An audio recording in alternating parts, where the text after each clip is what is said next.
Let's picture a world, not ours, but a world that lasted for an almost unimaginable amount of time. A planet ruled by incredible, giant creatures, the dinosaurs. For 160 million years, they were the undisputed masters of this planet. And they had absolutely no idea that their entire world, their entire reign, was about to end in a single day. 160 million years. Just let that number sink in. It's a span of time so huge it makes our own history look like a tiny blip. This wasn't some brief, fleeting moment. This was one of the longest, most successful reigns of any group of animals in the history of Earth. Okay, to really get a feel for the scale here, let's compare. 160 million years for the dinosaurs? Modern humans, like us, we've been around for maybe 500,000. Think of it this way. If you go back 10 million years, our ancestors don't exist. If you go back 55 million years, there isn't a single primate on the entire planet. The dinosaurs' story was one of the greatest epics in Earth's history, and it was all about to come to a sudden, violent end. So, to really understand what happened, we're going to walk through that catastrophic day moment by moment. We'll start with the world as it was, then meet the killer from space. We'll cover the moment the sky fell, how the planet was literally scoured by fire, the nuclear winter that followed, and finally, we'll see who inherited the Earth. You know, for all of their power and size, the dinosaurs didn't have a space program. They had no way of knowing that way out in the asteroid belt, a silent, unstoppable killer had just been knocked onto a direct collision course with their home, and there was absolutely nothing they could do about it. So when you picture this asteroid, what comes to mind? A lot of movies and art show a rock the size of the moon, right? Well, the reality is actually a lot smaller. And in a weird way, that makes it even more terrifying. The actual scale here is what's so mind-bending. The asteroid was about 15 kilometers, or 9 miles across. That is a rock taller than Mount Everest, a literal mountain hurtling through space. But when you compare that to Earth, it's just a cosmic pinprick. The fact that something so relatively tiny could cause such absolute world-ending devastation, well, that's what's truly terrifying. So how did this cosmic accident even happen? Well, it probably got a little nudge from the giant planet Jupiter. Its massive gravity likely messed with the asteroid's stable orbit, slinging it towards the inner solar system. And from that moment on, it was on a journey that would take about 6 months to a year. Down on Earth, any dinosaur looking up would have just seen a strange new star in the sky, one that got a little bit brighter, a little more ominous every single night. And then the long journey was over. That little omen in the sky became a terrifying reality as the mountain-sized rock finally reached our planet and just tore a hole straight through the atmosphere. It hit the atmosphere, moving it up to 250,000 kilometers per hour. I mean, at that speed, the air itself might as well be nothing.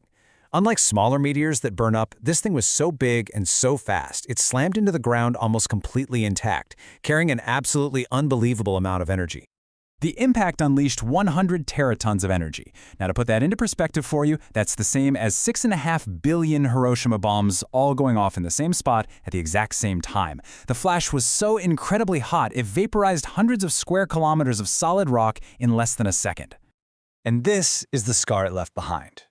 The Chicxulub crater, 180 kilometers wide. Now, you might think a crater's shape would depend on the angle of impact, right? But with these kinds of hypervelocity events, it's different.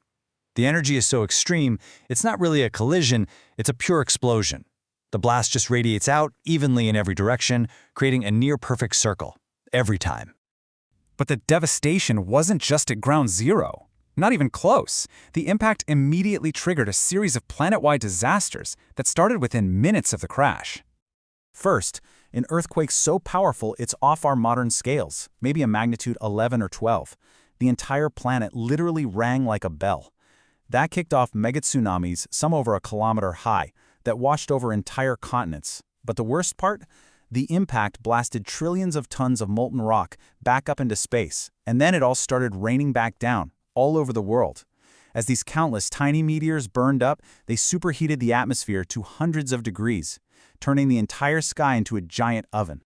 So for any creature that somehow managed to survive the blast, the fire, the earthquakes, and the tsunamis, the absolute worst was still to come. The initial shock was over, but the long, slow death of the planet had just begun. This timeline just shows how fast it all went down. Within hours, soot and dust from the impact wrapped around the globe, plunging the world into total darkness. And for the next 600 days, that's almost 2 full years, a thick blanket of debris completely blocked the sun. This kicked off a global winter that wouldn't really end for 20 years. And that darkness, it triggered a complete chain reaction of death. With no sunlight, photosynthesis just stopped. The plants died, the herbivores starved, then the carnivores starved. The whole global food chain just collapsed. On top of that, temperatures plunged below freezing, and all the vaporized rock created acid rain that poisoned the oceans, killing off 90% of the plankton, the very base of all marine life. When you look at that list of horrors, it's honestly hard to imagine how anything could have survived. A dark, frozen, poisoned world. So, how did life manage to hang on? And who were the unlikely heirs to this completely shattered planet? Let's be really clear. Most life did not make it. The Chicxulub impact wiped out an estimated 75% of every species on Earth. That means 3 out of every 4 living things gone forever. And that included every last one of the non-avian dinosaurs. The survivors, the winners in this cosmic lottery, all had a few key things in common. As you can see here, being big was basically a death sentence. Pretty much any land animal over about 55 pounds went extinct. The survivors were small. They could burrow underground or live in water to escape the heat in the cold. And they weren't picky eaters. They could scavenge and eat whatever was left. And that perfectly describes our ancestors, the small, warm-blooded mammals. And this, right here, is the ultimate takeaway. For 160 million years, mammals have been living in the shadows of the dinosaurs. We were small, we were nocturnal, just trying not to get eaten. But the very disaster that destroyed the dinosaurs blew the doors of opportunity wide open. With the giants gone, our ancestors inherited an empty planet. It really is an incredible story of resilience. In the aftermath of one of the worst days in Earth's history, life didn't just survive, it exploded. The survivors fanned out into all those empty ecological roles, diversifying at an incredible speed to fill the void that the dinosaurs had left behind. But I want to leave you with one final, kind of chilling thought. As completely devastating as this event was, this mass extinction was only the 5th largest in our planet's history. And believe it or not, it was actually the smallest of those 5 big ones. It really makes you wonder, what could possibly have been worse?